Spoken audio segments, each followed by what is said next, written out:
আসসালামু আলাইকুম। আজকে আমি এক্সপ্লেন করব 2021 সালের মুক্তি পাওয়া একটি মুভি যার নাম টাইগার রোভার্স, যেটা কিনা ওই সালের পুরো ইন্টারনেট জগতের আলোচিত মুভি ছিল, যেখানে আমরা দেখতে পারবো মানুষ ও একটি হিংস্র প্রাণীর মধ্যকার বন্ধুত্ব। তাহলে মুভিটি শুরু করা যাক। মুভির শুরুতে ডিরেক্টর আমাদেরকে তিনজনের ব্যাপারে বলে, যাদের মধ্যে একজন বড়লোকদের টাকা চুরি করে গরিবদের সাহায্য করত, আরেকজন মিথ্যা বলা একদমই পছন্দ করত না এবং অন্যজন প্রাণীদেরকে অনেক ভালোবাসত।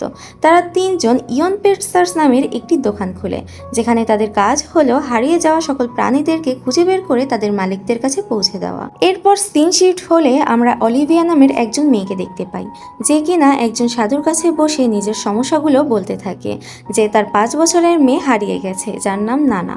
তাকে অনেক দিন ধরে খুঁজে পাওয়া যাচ্ছে না। অলিভিয়ার কথা শুনে সাধু বুঝে ফেলে একে বোকা বানিয়ে টাকা আদায় করা যাবে। তাই সাধু বলে, তোমার মেয়েকে খুঁজে পাওয়ার জন্য প্রথমে তোমাকে দান করতে হবে, যেন সৃষ্টিকর্তা খুশি হয়ে তোমাকে সাহায্য করে। যেটা শুনে অলিভিয়া তখনই তাদের দান বাক্সে টাকা দিয়ে দেয়। কিন্তু তখনই একজন পুলিশ অফিসার সেখানে এসে এই সাধুকে ভণ্ড বলতে থাকে, যে সে মানুষদের বোকা বানিয়ে টাকা লুটে নেয়, তাই কেউ যেন তাকে বিশ্বাস না করে। কিন্তু এই কথা শুনে সেখানকার কেউই পুলিশ অফিসারের কথা বিশ্বাস করতে চায় না, কারণ সেখানকার সকলেই সাধুকে অন্ধের মতো বিশ্বাস করত। ফলে আশেপাশের মানুষ ওই পুলিশকে মারার জন্য তেড়ে আসতে থাকে। তখনই সেখানে জয়ী নামের আরেকজন মেয়ে চলে আসে, যাকে দেখতে একদম ছেলের মতো লাগে। সে সাধুকে ঘুরে ঘুরে দেখতে থাকে, আর কিছুক্ষণ ভালো করে দেখার পর সকলের সামনে সাধুর নকল চুল তুলে ফেলে আসল রূপ দেখিয়ে দেয়। এটা দেখে সবাই অবাক হয়ে যায়। তখনই ভণ্ড সাধু সুযোগ পেয়ে টাকার বাক্স নিয়ে এবং তার অন্য বাকি লোকদের নিয়ে সেখান থেকে পালিয়ে যায়। কিন্তু এরপর আমরা জানতে পারি ওই সাধু আর বাকি যারা সাধুকে ধরলো তারা সবাই একই গ্রুপের লোক, আর ওরা ওই টাকাগুলো নিয়ে গরিবদের মধ্যে বিলিয়ে দেয়। এগুলো আবার অলিভিয়া দূর থেকে দেখছিল। এরপর অলিভিয়া ওই তিনজনের কাছে সাহায্য চাওয়ার জন্য ওদের দোকানে যায় আর বলে তার মেয়েকে খুঁজে দেওয়ার জন্য। তখন জয়ী নামের ওই মেয়েটি বলে, তাহলে তুমি পুলিশের কাছে যাও, তারা সাহায্য করবে।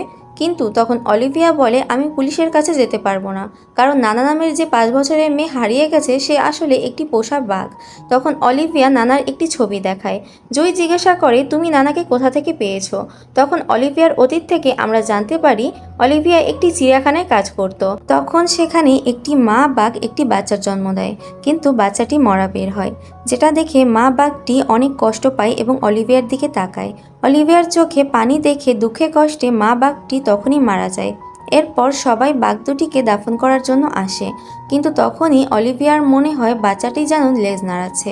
তখন অলিভিয়া দ্রুত করে বাচ্চা বাঘটিকে সিপিআর দেওয়া শুরু করে, ফলে বাচ্চাটি বেঁচে যায়। কিন্তু অলিভিয়া তখন ভাবে, বাচ্চা বাঘটিকে যদি সার্কাসে দেওয়া হয় তাহলে বাঘটির অনেক কষ্ট সহ্য করতে হবে, তাই সে বাঘটিকে নিজের কাছে রেখে লালন পালন করতে থাকে। কিন্তু দিন যেতে যেতে নানা বড় হয়ে যায়, আর যেহেতু এটা একটা এলাকা ছিল তাই এত বড় বাঘকে এলাকার মধ্যে রাখাও সম্ভব ছিল না। তখন অলিভিয়া একটি দ্বীপের সন্ধান পায়, যেখানে কোনো মানবজাতির বসবাস ছিল না। সেখানে একটি পরিত্যক্ত চার্চও ছিল। অলিভিয়া নানাকে নিয়ে সেখানেই থাকা শুরু করে। আর এখানে উল্লেখ্য যে বাঘটি যেহেতু ছোট থেকেই মানুষের সাথে বড় হয়েছে, তাই ওর চালচলনও সম্পূর্ণই মানুষদের মতো। যাই হোক, এরপর আমরা বর্তমানের সিন দেখতে পাই, যেখানে জুই অলিভিয়াকে জিজ্ঞেস করে যে তার কাউকে সন্দেহ হয় কিনা। তখন অলিভিয়া বলে তার জনের ওপর সন্দেহ আছে। জন হলো এই শহরের সবচেয়ে ধনী ব্যক্তিদের মধ্যে একজন। এরপর জুই জিজ্ঞাসা করে যে এ শহরে তো অনেক বাঘ আছে, তাহলে জন কেন তোমার বাঘ কি চুরি করবে? মানে তারা তিনজনের কেউই অলিভিয়াকে বিশ্বাস করছিল না।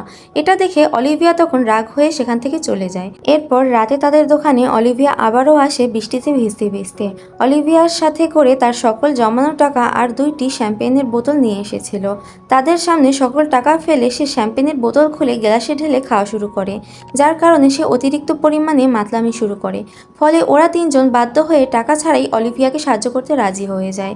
এরপর সিন শিফট হলে আমরা দেখতে পাই তারা চারজন অলরেডি ইনভেস্টিগেশন শুরু করে দিয়েছে। তারা চারজন জনের একটি ভাষণ সভায় আসে, যেখানে জন ভাষণ দিচ্ছিল। এরই সুযোগ নিয়ে জয়ীরা একত্র হয়ে জনের পকেটে একটি জিপিএস ট্র্যাকার ঢুকিয়ে দেয়। এরপর তারা ওই জিপিএস এর মাধ্যমে একটি নির্জন লোকেশন জানতে পারে, যেটা শহর থেকে অনেকটা দূরে একটি নির্জন দ্বীপে। জয়ীরা চারজন সেই দ্বীপের দিকে রওনা দেয়। তারা সেখানে গিয়ে দেখে সেখানে বিভিন্ন পশুর চামড়া দিয়ে পুতুল বানানো ছিল। আর সেখান থেকে আমরা জানতে পারি জন একটি বিশেষ ধরনের ড্রাগ তৈরি করছে, যেটার দাম অনেক বেশি। এরপর দেখা যায় জনদের সাথে দেখা করার জন্য একজন গ্যাংস্টার আসে, আর জন তাদেরকে সেই ড্রাগটি দেখায়, যেটা দেখে গ্যাংস্টারের স্ত্রী কোনো কিছু না বুঝেই নাক দিয়ে শুকে ফেলে। ফলে সে তখনই অজ্ঞান হয়ে যায়, আর যখন তার জ্ঞান ফিরে আসে সে জোরে জোরে হাসতে থাকে। অন্যদিকে দেখা যায় অলিভিয়া তাদের গেট আপ চেঞ্জ করে সেখানকার সকল কিছু দেখে আসে। পরের দিন জ্যাক আবারও সেখানে গিয়ে টেলিফোন লাইন এবং ইন্টারনেট লাইন কেটে দেয়। অন্যদিকে অলিভিয়া আর হ্যান্ডি ভেতরে গিয়ে সব সিসি ক্যামেরা বন্ধ করে দেয়। এরপর অলিভিয়া নানাকে খুঁজতে যায়। অপরদিকে জুই জনকে ব্যস্ত রাখে।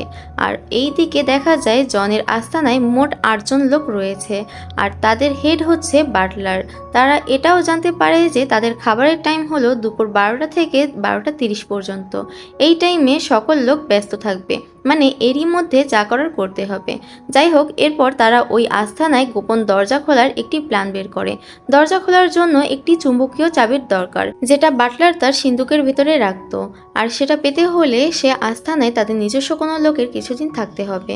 আর ওই আস্তানার জন্য একটি নার্সের দরকার ছিল।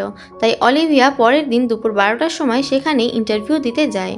তখন বাটলার তার যোগ্যতা সম্পর্কে জিজ্ঞাসা করলে অলিভিয়া বলে সে অনেক ভালো মাসাজ দিতে পারে। তখন সে উঠে এসে বাটলারকে মাসাজ দেওয়া শুরু করে, আর সুযোগ বুঝে বাটলারের কফিতে চিনিযুক্ত ঘুমের ওষুধ মিলিয়ে দেয়। আর বাটলার কি করে, কফি থেকে আগে ওই ওষুধটিই উঠিয়ে খেয়ে ফেলে। ফলে বাটলার অজ্ঞান হয়ে পড়ে। ওই সুযোগে অলিভিয়া চাবিটি নিয়ে ওই দরজার কাছে চলে যায়। তারা দরজা খুলে ভিতরে অনেক প্রাণীর পুতুল দেখতে পায়, কিন্তু নানাকে কোথাও পায় না। এরপর তারা একটি মূর্তির মাথা ঘুরিয়ে একটি গোপন দরজা খোলে, কিন্তু সেখানেও নানাকে পায় না। কিন্তু দরজার ওপার থেকে নানার আওয়াজ শুনতে পায়। এরপর দেখা যায় ওখানের গোপন একটি দরজা তারা খুলে ফেলে, যার ওপাশে একটি ল্যাব আছে। দরজাটি খুলতেই তারা নানাকে পেয়ে যায়। অপরদিকে সিকিউরিটির লোকেরা অনেকক্ষণ পর বুঝতে পারে কম্পিউটারে রেকর্ড করা সিসিটিভি ফুটেজ দেখাচ্ছে, মানে এখানে কোনো না কোনো গন্ডগোল হচ্ছে। আর তারপর তারা যখন বাটলারকে চেক করে তখন দেখা যায় বাটলার অজ্ঞান হয়ে আছে। সিকিউরিটি গার্ড তখনই জনকে ফোন দেয়। জন এ সকল কিছু শুনে বাঘ বাদে বাকি লোকদের মেরে ফেলার অর্ডার দেয়। অর্ডার পেয়ে তারা ওই রুমের ভেতরে চলে আসে, আর নানা তাদের ওপর হামলা করে। আর তখন জুইদের মধ্যে কেউ একজন নানা এবং গার্ডদের ওপর ড্রাগ ফেলে দেয়। ফলে সিকিউরিটি গার্ডরা তখনই অজ্ঞান হয়ে যায়। এরপর নানা সহ ওরা 4 জন একটি স্পিড বোটে উঠে সেখান থেকে পালিয়ে যায়। আর নানার ওপরেও যেহেতু ড্রাগ পড়েছিল তাই নানাও অজ্ঞান হয়ে যায়। কিন্তু কিছু দূর যেতেই 3 জন গ্যাংস্টার তাদেরকে ধরে ফেলে, আর সেখানে খুব হাস্যকর একটি ফাইট হয়। আর এরপর গ্যাংস্টারগুলো নানা এবং তাদের বোর্ড নিয়ে সেখান থেকে চলে যায়। কিন্তু হ্যান্ডি গ্যাংস্টারদের একটি কার চুরি করে নিয়েছিল, আর ওই কার্ডে লেখা ছিল ডেভিড, মানে গ্যাংস্টারের ওই সদস্যের নাম ছিল ডেভিড। আর এই দিকে জন বাটলার এবং তার সিকিউরিটি টিমের উপর সন্দেহ করে, তাই সে শাস্তিস্বরূপ বাটলারকে ধাক্কা মেরে একটি অ্যাসিডের পুলে ফেলে দেয়। কিন্তু দেখা যায় এটি একটি চকলেটের পুল ছিল, তাই তার কিছু হয় না। তখন জন বাটলারকে বলে, দেখ আমি তোকে অনেক বিশ্বাস করি। এরপর সিন শিফট হয়। আমরা দেখতে পাই অলিভিয়া এবং জয়ী ডেভিডকে ধরতে ডেভিডের বাসায় গিয়ে পৌঁছেছে, আর তারা ডেভিডকে ধরার অনেক চেষ্টা করে, কিন্তু সে পালিয়ে যায়। আর অন্যদিকে জ্যাক ও হ্যানরি তাদের গাড়ির মধ্যে একটি চোরকে আটকে থাকতে দেখে। আসলে জয়ীদের গাড়ি এমন সিস্টেম ছিল যে কেউ যদি গাড়ির দরজা ভেঙে ভেতরে ঢোকে তাহলে অটোমেটিকলি বাহির থেকে গাড়ির দরজা লক হয়ে যাবে।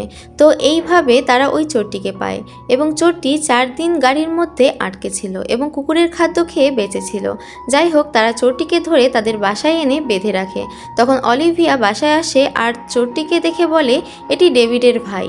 চোরটি তখন বলে, ডেভিডই আমাকে তোমাদের ওপর নজর রাখতে বলেছিল, কারণ সে জানতো তোমরা বাঘটিকে আনতে যাবে, আর তোমরা বাঘটিকে আনার পর ডেভিড সেখান থেকে নিয়ে পালাবে। চোরের কাছ থেকে জানতে পারে ডেভিড কোথায় রয়েছে। চোরের দেওয়া ঠিকানা অনুযায়ী অলিভিয়া সেই দ্বীপে যায়। সেখানে গিয়ে দেখে ডেভিড চার্চের দরজার কাছে দাঁড়িয়ে আছে। সে তাকে ধাক্কা দিয়ে দরজার ভেতরে ঢোকে। এরপর সেখানকার একটি দরজা খুলে সে নানাকে পেয়ে যায়। তখন ডেভিড তাকে বলতে থাকে যে আমাদের অনেক আগেই ব্রেকআপ হয়ে গেছে, তুমি এখানে কেন এসেছো? তখন আমরা জানতে পারি ওরা দুজন আগে গার্লফ্রেন্ড বয়ফ্রেন্ড ছিল।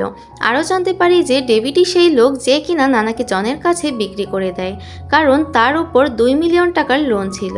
এরপর অলিভিয়া জনের আস্তানা থেকে চুরি করা $8 মিলিয়ন গুপ্তধন ডেভিডকে দিয়ে দেয়। কিন্তু ডেভিড দরজার কাছে যেতেই দেখতে পায় জন অলরেডি তার লোকজন নিয়ে চলে এসেছে। জন তখন ডেভিড, অলিভিয়া এবং বাঘটিকে একসাথে ধরে ফেলে। এরপর জন বাটলারকে তার অতীত সম্পর্কে বলতে থাকে। আমরা জানতে পারি অতীতে জনের বোন একটি কুকুরের কামড়ে মারা গিয়েছিল।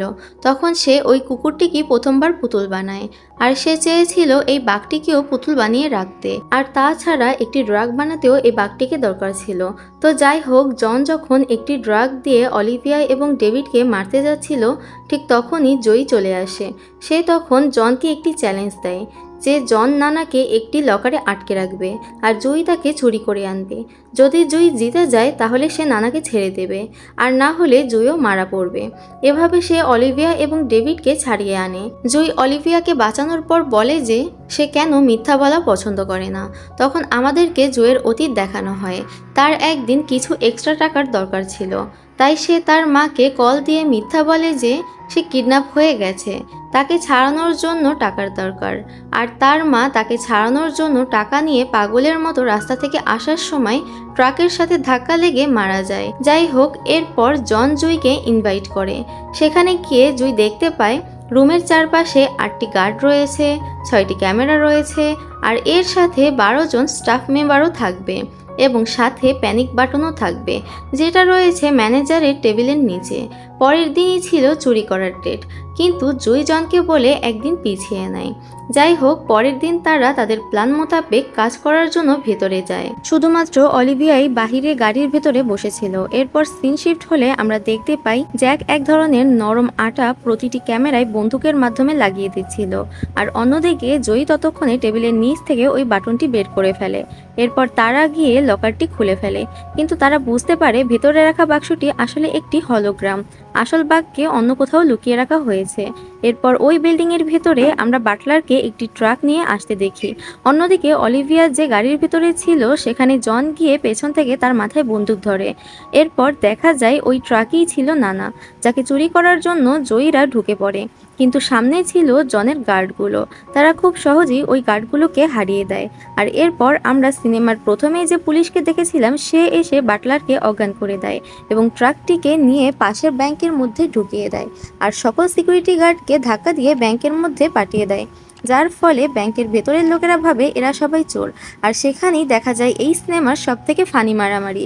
এরপর সিন শিফট হলে আমরা ব্যাংকের বাহিরের দৃশ্য দেখতে পাই, যেখানে জ্যাক একটি ক্যামেরা রেখেছে, অর্থাৎ সে জনের সকল করা কুকর্ম ফাঁস করে দিতে চাচ্ছিল, যে কিভাবে সে বন্যপ্রাণীদের মেরে ড্রাগ তৈরি করছে। অন্যদিকে জন অলিভিয়াকে ওই ভিডিও দেখিয়ে ব্ল্যাকমেল করতে থাকে, যেখানে আমরা দেখতে পাই বাটলার নানাকে গুলি করতে যাচ্ছে। তখন জন অলিভিয়ার সামনে একটি শর্ত রাখে, যদি নানাকে বাঁচাতে হয় তাহলে জয়ীকে মরতে হবে। তখন জয়ী নানাকে বাঁচানোর জন্য ট্রাকের ভেতরে ঢোকে, আর ভিডিওতে দেখা যায় নানা জয়ীর ওপর হামলা করে মেরে ফেলেছে। এরপর আমরা দেখতে পাই জ্যাক জনের সকল কুকর্ম বড় পর্দায় দেখিয়ে ফাঁস করে দিয়েছে। সাথে সাথে অলিভিয়াদের গাড়ির চারপাশে পুলিশ ঘেরাও করে ফেলে। তখন আমরা জয়ীকেও দেখতে পাই, যে কিনা এখনো বেঁচে ছিল, অর্থাৎ নানা জয়ীকে মারার অভিনয় করছিল। তখন জন আর কিছু না পেয়ে নিজের বানানো ড্রাগ অলিভিয়ার ওপর ফেলে দেওয়ার ভয় দেখাতে থাকে। তখন জয়ী জ্যাককে ইশারা করলে জ্যাক একটি রিমোটের বাটন প্রেস করে, আর আমরা তো জানি জয়ীদের গাড়ি অটো সিস্টেমেটিক। তখন অলিভিয়া এক ধাক্কায় বাহিরে বের হয়ে আসে, আর জনের বানানো ড্রাগ জনের উপরেই পড়ে যায়।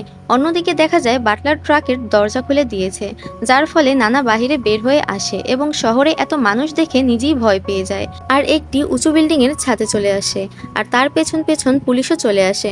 তখন নানা ভয় পেয়ে একটি ব্যানারের উপরে ওঠে, যেটা অলরেডি হালকাভাবে আটকে ছিল। অপরদিকে জয়ী আর অলিভিয়াও একটি গ্যাস বেলুন নিয়ে নানাকে বাঁচানোর জন্য চলে আসে, কিন্তু গ্যাস বেলুনটি নানার কাছে অবধি যাচ্ছিল না, উল্টো আরো দূরে সরে যাচ্ছিল। তখন জয়ী একটা দড়ি নিয়ে লাফ দিয়ে দেয়। জয়ী একটি টাওয়ারের উপরে গিয়ে পড়ে, যেখানে সে গ্যাস বেলুনটির দড়িটি বেঁধে দেয়। এরপর অলিভিয়া নানাকে বলে লাফ দিয়ে তার কাছে আসতে, কিন্তু নানা অনেক ভয় পাচ্ছিল। তবুও সে সাহস করে জোরে একটি লাফ দেয়। ততক্ষণে ব্যানারটিও ভেঙে পড়ে যায়, কিন্তু সৌভাগ্যক্রমে নানা গ্যাস বেলুনটির ভেতরে চলে যেতে সক্ষম হয়। এই দৃশ্য আবার নিচে থাকা সকল মানুষ দেখছিল, তারাও খুব খুশি হয়ে যায়।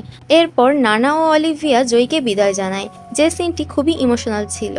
এরপর তারা তাদের দ্বীপে চলে যায়, আর এখানেই সিনেমাটি শেষ হয়ে যায়।